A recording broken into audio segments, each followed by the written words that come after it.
color class. So today's topic, we're focusing on observing color and chroma versus the value of a painting. So lightness versus brightness.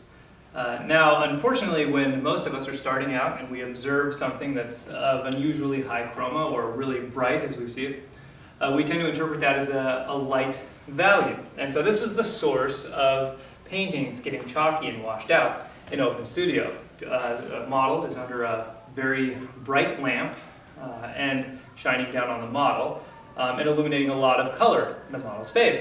So when the value is high and there is a lot of color, people tend to interpret more intense color as being even lighter in value and brighter. So they add more white. The more white that gets added to color, the more dull it tends to get.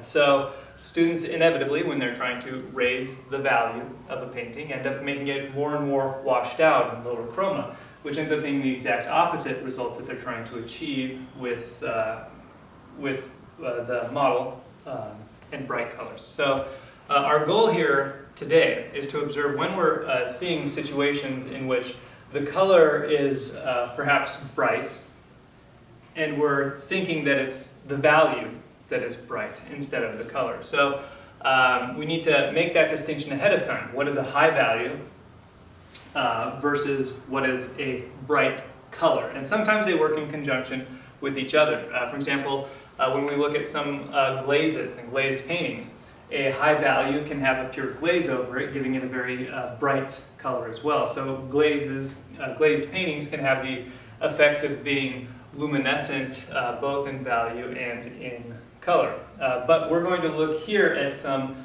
direct painters, and we'll see where it might be easy to interpret the brightness as being a light value. In this case here, I have a few examples of some artists, both historic and contemporary, where I will show you a printout of one of their paintings under the full chroma, and then show you a printout of the same painting with lower color, where I've just put it into the computer, I've adjusted the slider so that there's less color, less saturation, but I've maintained the same values. So all of the values are actually the same. However, because there's more color in one of the images, it looks brighter, or it might be interpreted as being lighter. And so your task today in your exercise will be to look at the original colors in the painting and try to achieve that. Try to mix your colors to do a painting that matches the chroma and the luminosity and the brightness without it getting chalked out or washing. What will inevitably happen is, as you're mixing and trying to figure all this out and struggling with the idea of lightness versus brightness, you'll probably end up adding white where you shouldn't have added white, and then your paintings will become more neutralized, more toned down and chalky, and they'll actually tend to look more like the second photo that I'll show you, where the saturation of the chroma is down. And so you'll be struggling to figure out how to make it look brighter and more luminescent, and you may make the mistake of adding more and more white, which will complicate the problem and it'll get more and more out of hand. So our task here today will be to try and catch that before it happens, so we can reintroduce more chroma and make our painting look more bright and luminescent. So the first example here I have is a Scott Burdick painting, a very bright and luminescent, vibrant orange, which sort of captures the sunlight coming in on the model. If we were to take the same painting and lower the chroma here, we get some of these more neutral, somewhat chalky colors. And something like this looks a little more dull and not as vibrant, especially down here. It doesn't have the same glow, doesn't have the same richness that the original has. So students may see something really bright and luminescent like this, or like a sunlit figure, and be tempted to add more white, to make the value lighter and lighter, when in fact the real solution would be to stick closer to more pure yellows or more pure reds to be modifying all of the colors and get the richness that we see here. So this is a painting by Scott Burdick. He's someone you're going to want to be familiar with because his colors are nice and rich and luminescent, which is interesting because of the way he paints. Scott Burdick paints so thick, he's basically scooping up paint and throwing it on the canvas and sort of manipulating it almost as if it were a sculpture. that one might think that his colors would get really muddy and washed out. But he has a strong understanding of how red, yellow, and blue come together and when he's manipulating, or how to manipulate each of them. So even though his paintings are getting really thick and really covered in paint, they retain this richness and they don't get chalky and washed out. So this should be something that all of you should be able to achieve by the end of this program, even by the end of this term, if you really understand and latch on to those concepts we talked about last week about red, yellow, and blue, and how we can easily manipulate colors that way. The second artist I want to show you here is Mike Malm. Malm, and that's M-A-L-M.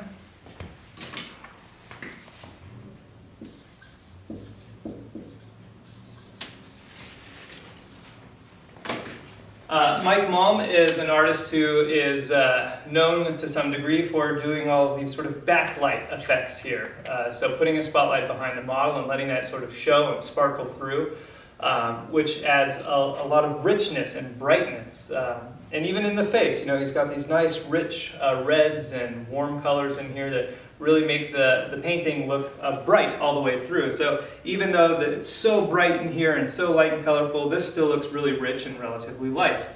Whereas if we look at a neutralized, low chroma version of this painting here, the face tends to look a little darker. The spotlight showing through in the backs behind the hair doesn't look as bright and chromatic and doesn't jump out as much at the viewer. Now, especially if we were to look at a painting like this in person, you know, these would have been handled more opaquely, like impasto. So it would catch even more light added to the color, and the thickness of the paint would help to make up for the fact that he hasn't dumped up a lot of white, which is what this would tend to look like here. So we have to be careful in a case like this. You know, switch to colors that are more pure chroma, less diluted with white, less diluted with your, in this case, blue, and sticking more to just the yellow and the red. Retain the rich, high chroma without it getting chalky and washed out. So as you know, as you can see, as you start to migrate towards more equal mixtures of red, yellow, and blue, or in the case of Open Studio, potentially adding white, as opposed to sticking to our groups of red, yellow, and blue, then your painting will not have the same glow and the same richness and the same pop that it would if you were keeping your chroma higher. So we need to recognize when, in the case of something like all of this in here, all this hair back here, when it is really a very light value versus when it's just a more mid value where we need to be pumping the chroma up, getting it more rich. So this will be a big task for you.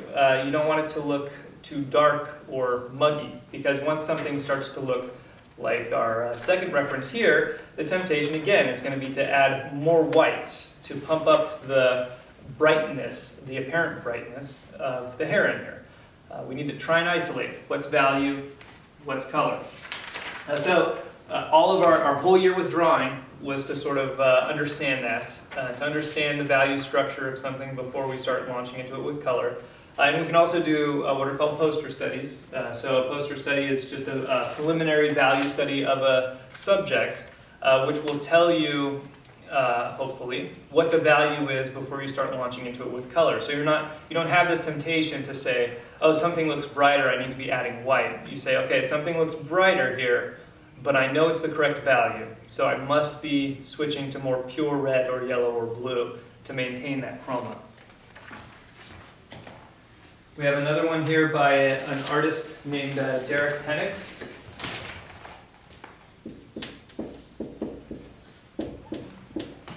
He's somewhat known for his boat paintings. He has a lot of these nice boat paintings, which really capture a lot of nice outdoor sunlight look, adding a good glow to it. If we were going to go plein air painting, we would want to make sure that we really capture the outdoor sunlight look to it. And it can be a challenge. I've seen a lot of students come in from plein air classes and workshops where they misinterpreted the sun striking a white object as being really, really white, and they've just loaded the white on there. And then when they come into the studio at the end of the day and they don't have the sun shining on their canvas, well, all of a sudden it just looks chalky and washed out, and it doesn't look as bright. It may have an okay value structure, but it won't have the richness and the glow that we're looking for from something that's truly chromatic and actually bright. So we need to, again, be considerate of when we're trying to capture really, really light values, what is the lightest we can go and still maintain the chroma? So there's certainly a cutoff, you know. As you approach more and more towards pure white, your chroma has to be sacrificed for that value. So you go lower and lower in chroma as you approach true white. So there's a point, you know, a value step or two before pure white where you're going to achieve the last significant amount of chroma to get some of these lighting effects. So you'll have to structure the values of your painting in such a way so that when you're trying to paint the things that are light or bright, you can still see enough chroma in them to really make them pop. Some artists will actually tone their canvas a little darker and sort of key everything a little bit darker so that they can hit more chroma in the lighter values, so that they don't have to utilize value 9 on their value scale. They can go up to only value 7 or 8 and therefore put a lot more chroma in those higher values and make them look like they're richer and pop out and that they're glowing, as opposed to being utilizing all the way to value 9 and using pure white on their painting and having things get more chalky and washed out. Looking back at a historical example, this is a Corot painting. Corot did a lot of nice landscape work, and again, in his landscape work, we can see the effect of nice, rich sunlight versus getting sort of chalky and washed out. Our goal is to really avoid the chalky and washed out here. And keep in mind, white is one big culprit in that. So if you notice that your work is getting chalky looking or too neutral looking, then our first task would be to figure out how to eliminate the white. So switching to how we looked at the palette last week, where we replaced white with a high value red, yellow, and blue, but we could still see the color in that red, yellow, and blue, or something like Gamblin makes the radiant colors. So it's basically white without high chroma pigment to allow you to have super, super high value colors. So switching to something like that for your lightest red, yellow, and blue, and then removing white from your palette altogether is the first step in helping to get rid of the chalky washed out color. And then just stop thinking. Never think about adding white to lighten a color. Your first question is always, you know, the color you lay down. Your first question is it the correct value? If it's not the correct value, then which direction on the palette am I going to go? Am I going to go to my red, yellow, and blue that's a little bit lighter, or my red, yellow, and blue that's just a little bit darker? So always go to that neighboring group of red, yellow, and blue to adjust the value. And then your second part of that question is, do I need to add more red or more yellow or more blue? So you're lightening with a red, yellow, or blue, or you're darkening with a red, yellow, and blue. So you're always asking yourself continually, not just is it lighter or darker, but is it more red, more yellow, or more blue? It's almost never going to be the case where you've mixed a color perfectly, but it's just a little bit too light or a little bit too dark, and you would just need to lighten it or darken it. It's always going to be needed to be modified in some way with red, yellow, and blue. So just accept that. And just if the value is incorrect, say, would it benefit more with a little bit more red, yellow, or blue in the lighter range or in the darker range? And always keep that mindset as you're going through mixing your colors. So it's never just, I'm picking this color and trying to make it a little lighter, or I'm picking this color and trying to make it a little darker. You're always trying to mix a whole new color. And so you're just modifying with red, yellow, or blue. Last one is a Sorolla landscape here. And again, the richness of the color in the Sorolla landscape versus something that gets a little chalky and washed out from too much white or being too neutral. And in the demonstration today, basically we'll probably do one of these paintings, either maybe this one or maybe the Corot. And I'll start to paint it. And we'll stick to the conceptual stuff that we talked about last week, where we've got our color puddles on our palette in reds and in yellows and in blues. And I'll be selecting the value that I think the value is, for example, on the sky. and then I'll mix my sky with that group of red, yellow, and blue. And then I'll mix my clouds with that group of red, yellow, and blue. And then I'll mix the ground in here with the correct red, yellow, and blue. So as opposed to using white to mix any of these, I'll try to just use the correct value group of red, yellow, and blue, and then modify it with the neighboring groups as needed. And at some point, just to show you guys how to handle a situation like that, we'll just pull out the white and we'll throw in some extra white in an area and actually get it chalky and too low in chroma and sort of washed out looking, so it looks kind of flat and doesn't look like it's bright and vibrant. And then we'll show you how to fix it. We'll remove the white and then we'll go right back to our puddles of red, yellow, and blue that are the appropriate value, and we'll start pumping chroma in it. We just modify the color by putting more and more and more chroma into it until we've arrived right at the back at the correct color that we need.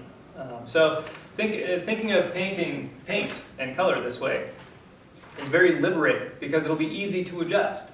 You know, if you're painting a person and the color is just too gross and washed out, you can take that same puddle that you have and then just start dumping the color into it of the correct value until it's chromatic enough. As long as you're not changing the color and the value. You know, if you have a puddle that's the right value, you're sure it's the right value, but it just doesn't have enough color, well, that's a very, very easy fix. You just go to the red, yellow, and blue that corresponds to that value, and you just start putting color in. More and more and more until it gets more and more and more chromatic. And you'll have no issues with correcting a painting and getting it looking colorful.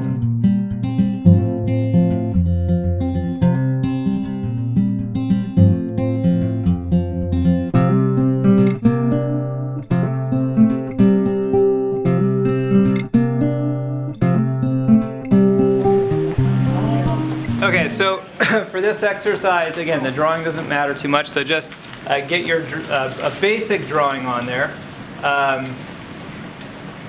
If this is going to take you too long, or you're not confident in your drawing skills, then go ahead and just do a transfer. Don't waste time on this really at all.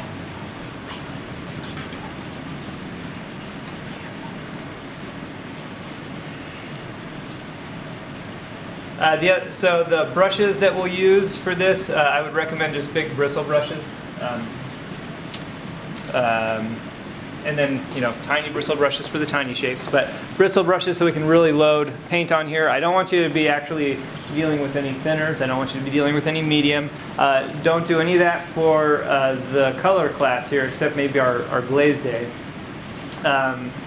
Because you guys have not done your wash charts or your stain charts yet. So you don't know how yet precisely things are going to be affected. It works a little bit differently than our red, yellow, blue idea. And for this exercise and for a lot of the color exercises we do in here, I'm going to recommend that you organize your palette like this is set up. So just 5 sets of red, yellow, blue to try and make this really simple. Because then it can really help you, prevent you from dipping into the wrong value range. As you're trying to make things look brighter and make things look more chromatic and intense, you're going to want to add whites. I don't want you to add whites.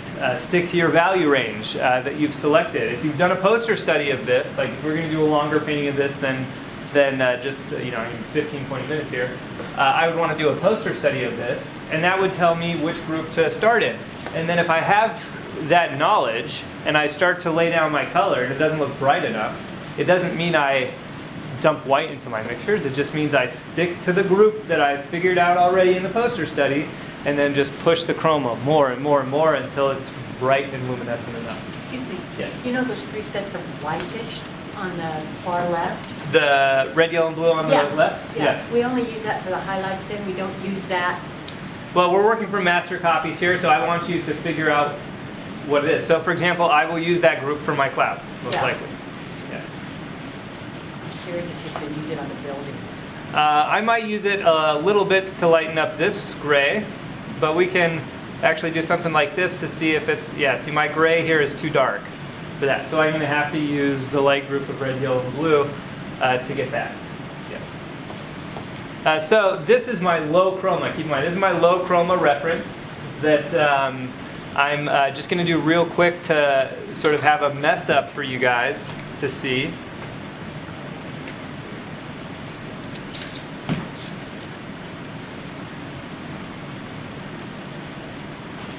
And then we'll fix it off of the high chroma reference here.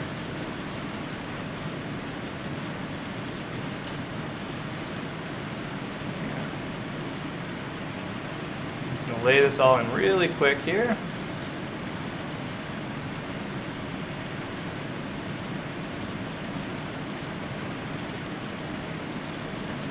Keep in mind, historically, a lot of artists didn't use too much medium. So if it's too dry, like I'm feeling like I really have to pull that paint, it's probably because your paint is bad. Like this paint has been out all week. I think the last time I used this was several days ago. So this paint is trash. I can't use it for anything except a quick exercise like this because it's so hard to mix. It's so hard to do anything with. Most students' natural inclination is to just add thinner to make it more fluid, or to add a medium like oil or something like that to stretch it out, which is not a good solution. The good solution is to throw this paint away and start over, or use the paint for a exercise like this. Notice my canvas here is trash. I think this is all like old medium and something fell on it and splashed it. It's not a canvas that I can use for anything, so I'm using it here for an exercise. That's what all this trash material is a great excuse to learn, because you're not going to do anything with it. You don't want to do any of your serious work with it. You'll start to run into issues where paint dries a different value or a different color than you thought it was, and things get clunky, things start to crack. So you told us that you don't want us to use thinner. If we have old paint, should we, and this is an exercise, should we still not use thinner and just try? Still not use thinner, just use a stiffer brush, pile this paint on. We're not going to change the way we paint in an exercise, because then you'll take those changes and infuse them into your normal working process and then make mistakes. So always go dark to light? It's up to you. It doesn't matter. I'm just laying this in here because it's easier for me to see. If you remember from when we did the poster study exercises, remember when I started with the light value on some of those, and it was like, oh, that is way too dark. That's not going to be the right value. And then by the time you add in all the dark values, like, oh, I guess it wasn't too bad anyway. Starting with the darks usually helps people not make that mistake of beginning with the light and laying it down and thinking that the color you selected is wrong and too light, and then lightening it up even more. Or I'm sorry, too dark and lightening it up even more. So I would, most artists will like to start with the darks. Some artists don't care. I think Scott Burdick was just saying that he starts in his like mid values and then sort of works his way out. But a million paths to Rome, doesn't matter. I just want to make sure you know how to drive there. All right, so if I start to get into these values in here, it's not quite my number 4 value, but it's definitely lighter than what I was just laying in. So it's going to be a mixture of the two.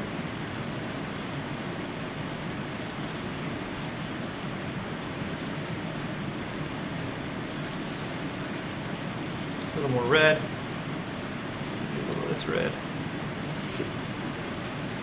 There you go. That.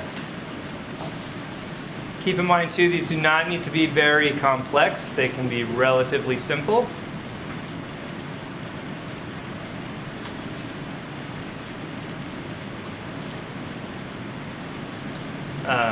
So don't try to paint every rock or every little detail here. I tried to find some relatively simple versions of paintings, or simple paintings for you guys to be using here, but historically we don't have as many simple paintings to choose from because those are usually studies, and most artists never really did anything with their studies or send them out off into the world or sell them or whatever. Most artists kept them or destroyed them.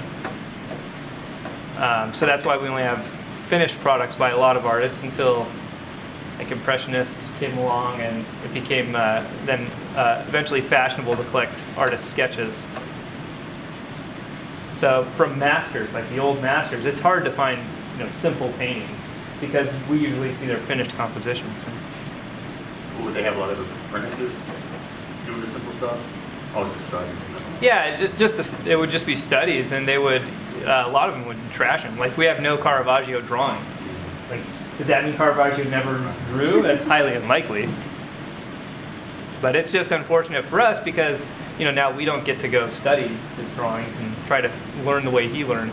And that's kind of one of the reasons that whole lost masters techniques thing became perpetuated, was because we didn't have any student work or studies by a lot of these artists. So it seemed like they just did these masterworks and were geniuses, and nobody knows how they did it. I'm going to switch over to a lighter brush now for my lights. I'm going to switch to a different brush just to handle the lights here. Okay. Let's lay in some sky. This King's Blue that I have mixed is an inappropriate mixture for this particular sky. And normally landscape paintings, that might actually work. Landscape paintings, I usually do not use a cooler King's Blue like the one I have on here, the purplish one. I use my Williamsburg King's Blue because it's like a yellower, warmer blue, which I see a lot of skies that are more that color. So as a result, when I went to get that blue, I had to go to one of these blues down here and mix it from scratch.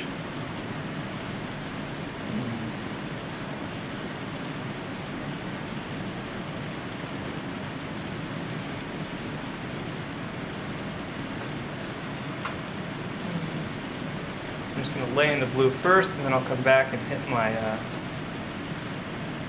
clouds.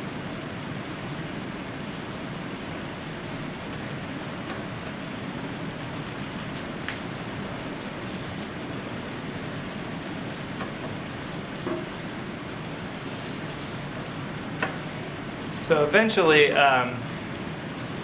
you'll find that the speed will come quickly because the set of questions that I'm asking myself, which I'm not articulating to you yet, is become more conditioned. Those questions I'll start to ask myself, and I'll start to speak aloud when I try to take this to the more chromatic version. But those will be the questions that you ask in your head to match the colors or to fix your painting if things go wrong.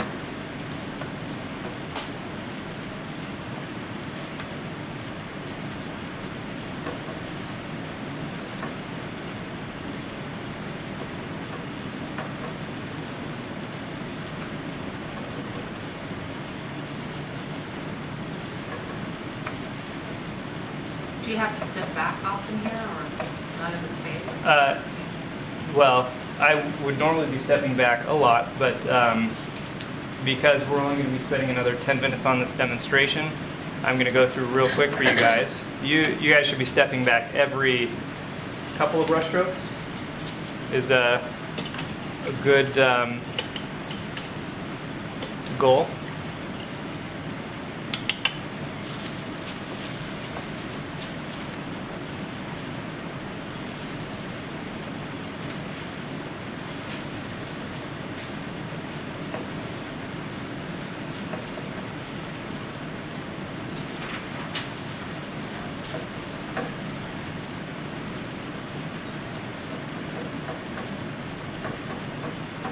That's even lower chroma, that's nice.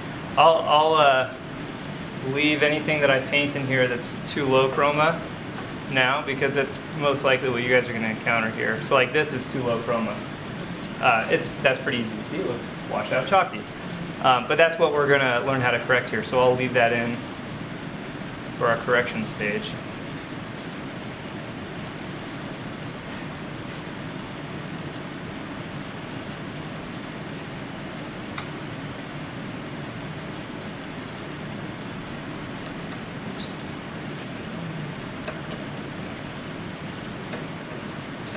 Yeah, that's a color I see a lot of there. We'll fix that one.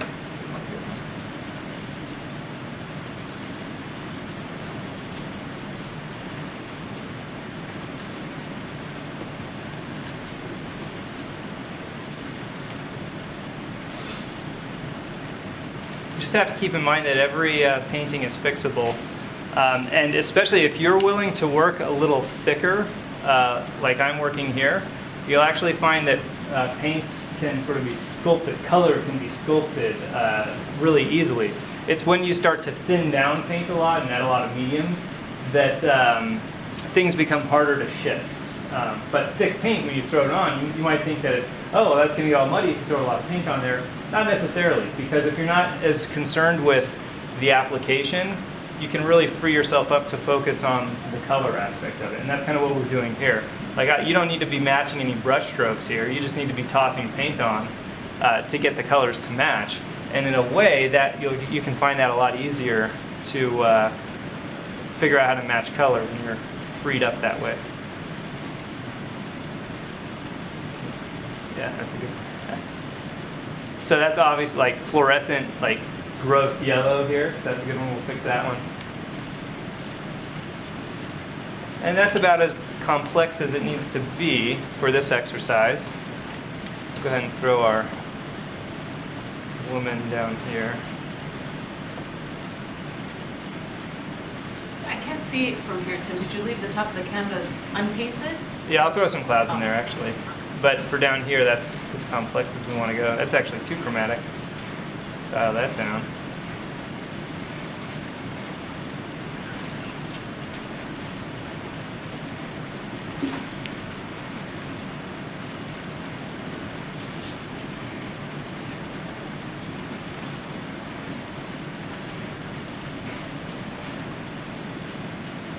So there's a lot of painters who like to paint like this, just throw paint on. And they're typically really good colorists. A lot of Impressionists are like that. You know, you look at Impressionist painting, it just looks like it's globbed on there. The reason is paint application is secondary. Color is primary concern. And you can see even in the brushworks of some artists what they're prioritizing in their paintings. It's a lot more work and typically takes a lot more time to try and hit a painting that really is demonstrates mastery of all realms, you know, drawing, values, paint application, and color. It's, you know, those are the superstar artists that we know of. And historically, you know, you see those are the superstar artists who were really successful at the time and who we've been studying in here. You know, we look at like Alma Tadema and Jerome and Bouguereau, those guys. They're all, you know, beautiful paint application, amazing colors, perfect values, excellent drawing. You know, it's not super common. It's a lot harder to do all of that than to just focus on color, for example.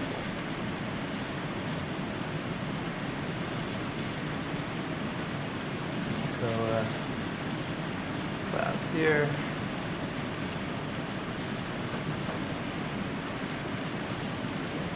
Oops. Whoa, that's way too dramatic. You said it was harder to do that than focus on color. It was harder to do what than focus on color? Get everything correct.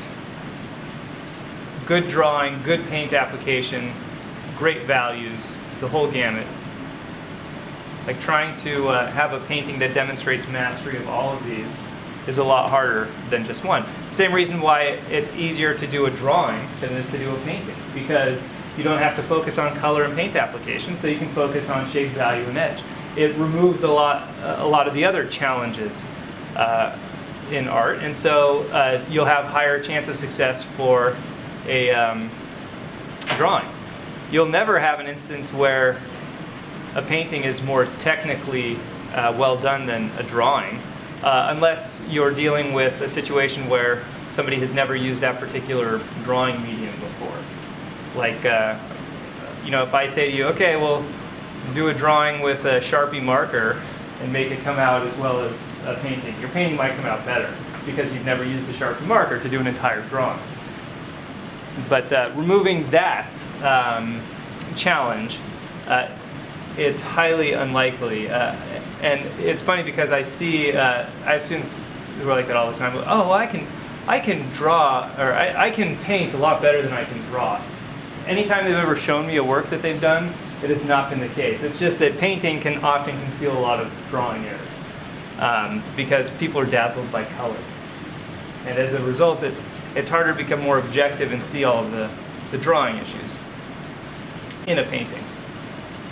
Okay, so that's a good start, and we'll go over here now. We'll stop the camera. We'll put up the high chroma image, and then we'll try to start pumping color in here and trying to get to match the higher chroma.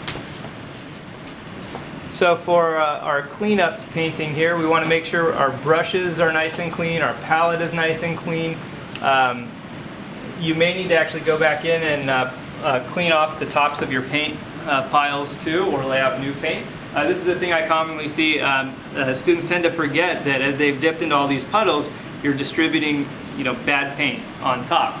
And so if we're trying to go back in and resolve some nice, rich, clean color, but you've got, for example, like blue paint or whatever all over your yellow paint, if you dip into that, then you're going to end up with like a greenish gray mixture. And so you need to make sure that if your color is not getting clean enough, that you come in here and you scrape off the tops of all of these mixtures. And that's why laying out tiny amounts of paint is really illogical too, because you basically just remove the entire little blip that you laid out in an attempt to clean it. So students who are trying to be too conservative with paint end up with really poor, unclean color mixtures, I've noticed. Usually it's students who lay out paint like this. Like what I have laid out is a very small amount of paint, because I actually used a lot of it when I painted last, and I've used a lot of it so far in this exercise. So normally I lay out 2 or 3 times this much paint. Even for one, say like an olive cream of painting, 3 or 4 hours, I'll lay out a big blob that's more like what this blue one is here. So don't be shy about it. The more paint you have up there, the cleaner your colors. The cleaner your palette surface, the cleaner your colors. The cleaner your brushes, the cleaner your colors. Those are 3 things I see students never take note of, and as a result, it's everything adds together to affect the quality of your colors. Tim, can I ask you a question? Sure. So what do you do with a brush? Do you clean it or do you use it? Yeah. Well, it depends actually. If I can clean it with turp to a point where it's relatively clean, then I'll use that. If it ends up to where it's just not clean enough, then I will use a new brush if I can.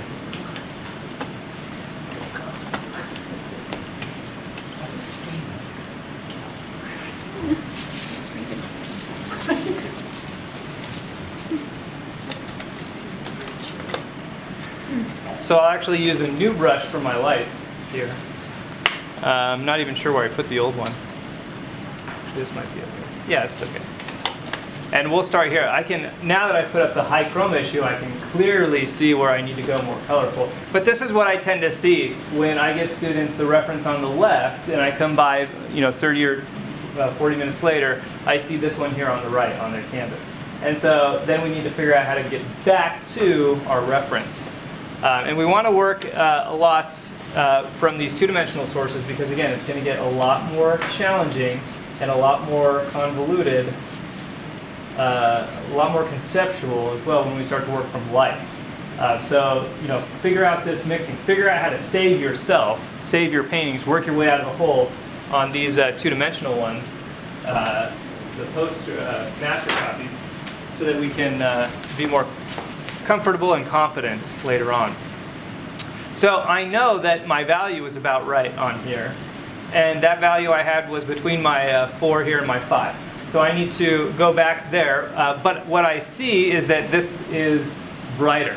And dumping white in here is not going to yield anything that looks any brighter. And so how do I resolve that? What are the questions we asked ourselves last week? First, you identify the value. I've identified the value. Then you identify the color family. That's right, which in this case is yellow.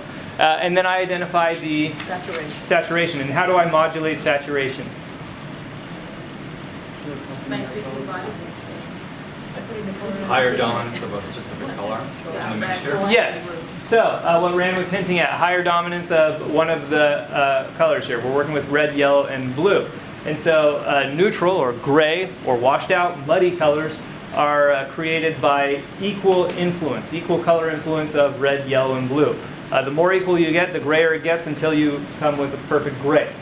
You work your way out of the hole by selecting one or sometimes two of those colors and start having those become more and more and more dominant until you reach the saturation that you need.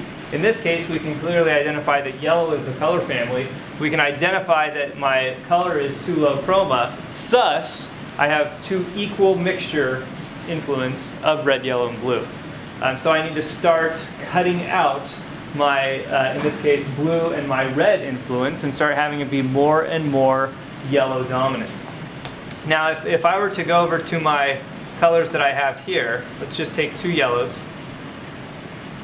between those two values. So that's the value that I need. And then I lay it on here, maybe a little more of my value for, and then I lay it on here. I can then ask myself, well, okay, so I'm in the right value now, but is it the right chroma? No, it's not the right chroma. Now, is it too high chroma or too low chroma? Too low. It's too high of chroma, that's right. And that means that I'm going to need to mix more. What? I want to say white, but that's wrong. Red? Red. Red and blue? Are you guys, A little bit red okay, and blue? you only have two guesses here. Well, we have three colors we're working with, red, yellow, and blue. So to change the chroma, it's altering the amount of red, yellow, and blue in there. If I lay down a yellow and it's too yellow, then the solution is to add red and or blue to make it less yellow and thus more gray. So I will add a little bit of red and a little bit of blue. And I'll add it just to the corner here so I can kind of see how it's affecting my mixture, and then I can sneak back up to my yellow. It's going to need to be a little bit lighter, so add a little lighter red. So would you always add the other two colors? Sometimes you just add one. Okay. Now, because I'm not noticing, and this is the reason behind what I'm selecting, because I'm not noticing that it seems lower chroma and a little more orange, or lower chroma and a little more green, it just looks lower chroma yellow, right? Does that make sense? It doesn't look like it's orange shifted, it really doesn't look like it's green shifted, really. It just looks like yellow. And as a result, that means I probably want close to an equal influence of red and blue in there. Now, if I notice that it was a little lower chroma and orange, then it would be a little more red, a little less blue. So that's how you make that distinction.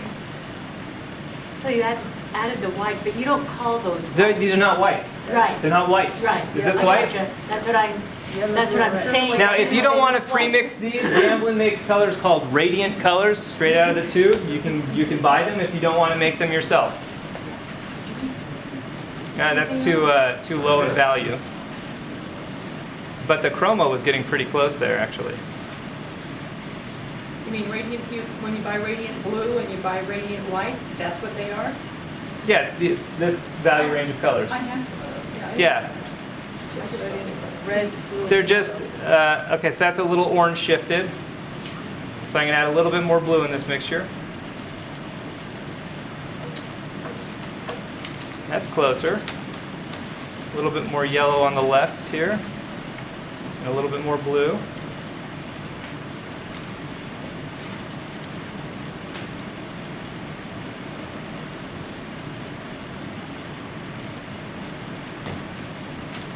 Now, if you don't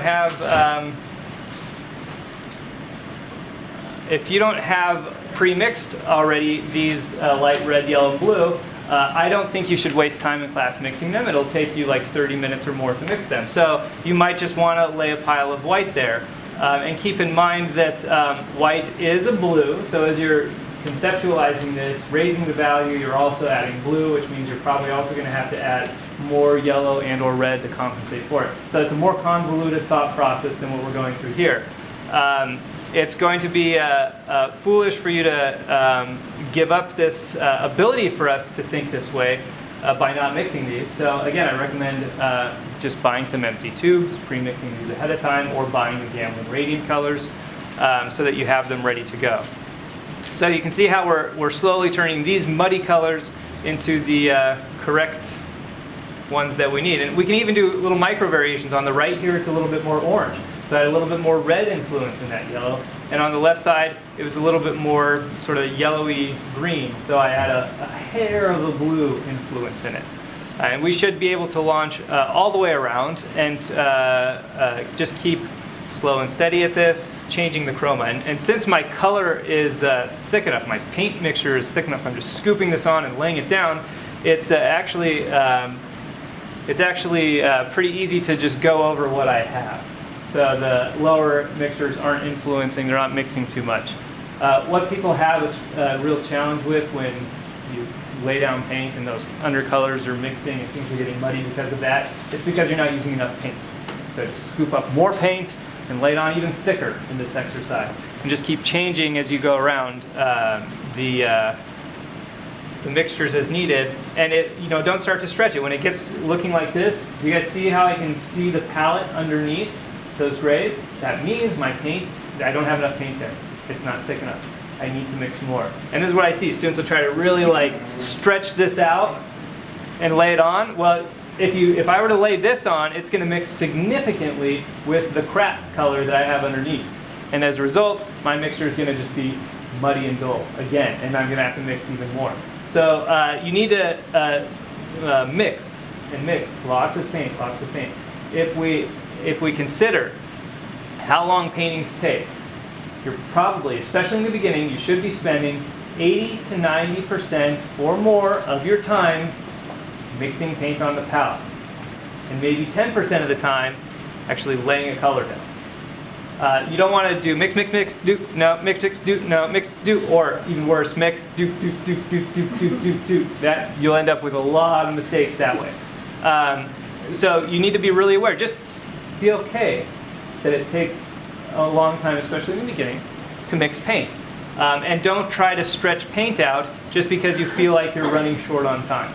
Like if you only get this much corrected and done in here, that would be thrilling. That's great. If you get it right, that's all that matters. You don't have to get it right everywhere, just get it right in a small part. Because the principles are going to hold true everywhere else on the painting. So let's just one more quick example. We'll jump up to the sky and we'll start to do the sky color. So right now, I look at my blue, and we have to ask myself the question. So this blue looks more glowy. This looks kind of dull on mine. Now, the normal inclination, when it looks sort of dull like this, is to add white, make it brighter, more contrast, means more jump, but we don't want to do that. The value we decided is pretty close to being correct. So I have to stick to that value. And what do I do? Somebody tell me what to do. I don't know what to do. Add yellow. You gotta push the blue a little bit. Push the blue a little bit. So tell me what I should add. Oh, well, let's start with the base mixture. I'm just going to start with a bunch of. Here, we'll start with a bunch of ultramarine blue and my light blue here. And some red. Hold on. Let me just get a big mixture. Let me get us in the right value first. Sorry. Okay. So now I think I'm in the right value. Let me just check, make sure. That's a little dark. Hold on.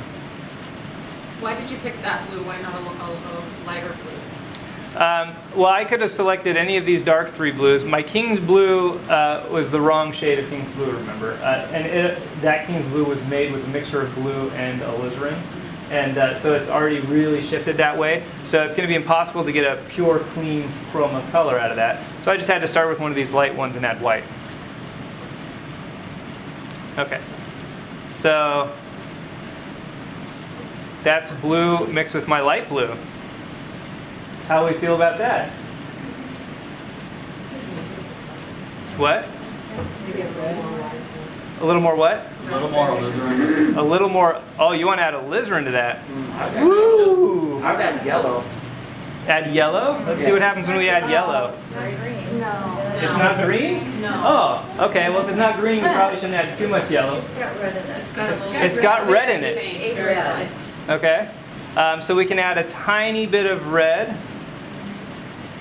And so, notice, so I dip in there, and I start off to the side. Get rid of most of that red off my brush.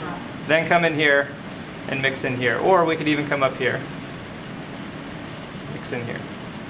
So that's just with a tiny amount of red. Do something like that. Oh, that starts to dull it down a lot. Do you guys remember what we did last week? Did anybody finish their color matching squares? Christine. Okay, Christine did. Okay, so I guess I can't ask that question. So, in the section with the reds, there were definite variations in the amount of orangeness or red purpleness that they appeared. But if you were to add any additional colors other than a red, like if you were actually to dip in a yellow or dip in a blue to achieve that orangeness or purpleness, it would lower the chroma so much that you would not be able to match the square. So then what is the answer? How do we take a color red, or in this case a color blue, and change the amount of yellowness or in this case redness, and modulate that blue without actually adding a red or a yellow? How do we do it? Add more blue. Add what? Oh, Christine, add it. Add a different blue, right? Each blue has its own amount of red shift or yellow shift in it. Each red has its own amount of blue shift or yellow shift to it. So again, this red has significantly more yellow in it than this red. And so when I'm trying to maintain high chroma colors, we can just switch to this idea that I can modulate the chroma of my blue by just changing the different ratios of blue that's in it. So I can achieve really high chroma blues with micro variations of red shift or yellow shift. So then would you add cerulean blue to it? Well, if Emmett wants to make it a little more yellow into it, then boom, we add some of the cerulean into that mixture, and then we can hit colors that are more of that yellow blue. And if we want, we can see the effects of cobalt.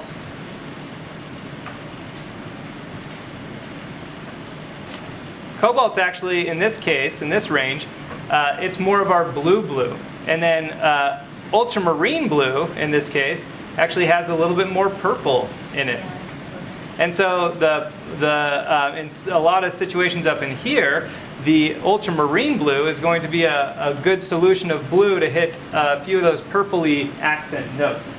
And then as we get over to the left side here, we do see some actual pinkish notes in there, which means we might be starting to introduce some reds. Now, here's a question. If I want to get this red over in here that's sort of a pinkish red, what's the correct red to add? Now, I could go by just the value it is, the value grouping. That's usually how we start. But we can think on a deeper level here, sort of the next level of thinking, and start to ask more of a color situation here. Now, the red here has a significant amount of yellow to it. So if I add a red to my blue to create this pastelish, pinkish purple, then you're adding, again, a small amount of yellow to it. And thus, we might lower the chroma. So what red do we have that's kind of got a little bit of blue in it already so that it doesn't make our mixture too muted? Just shifts it a little bit to be a pinkish blue. Alizarin. It's alizarin, yeah. And so we can hit some of these colors with alizarin. Now, keep in mind, we're dealing with a situation where you're using really dark colors in a really light area. And thus, we're going to have to use something like one of our really light red, yellow, and blues to achieve the value, or we could use a stain. A stain would achieve maximum chroma and let us do any value range we wanted with dark colors. Like we could get that ultramarine blue and alizarin color, the right pink, and then just get it transparent enough to be the value that we want, and then we wouldn't have to add any light colors at all. If we're going more opaque like this, we are going to have to add some light colors, so you stick to one of your light blues or light reds, and then we add our ultramarine and our alizarin to it, and we get a nice pinkish purple in here. Oh, even more alizarin there. Something like that. More light.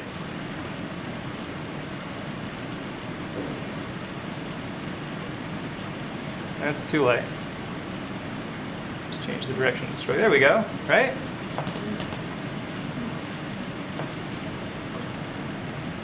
Again, this will be easier to do if you're using a lot of paint.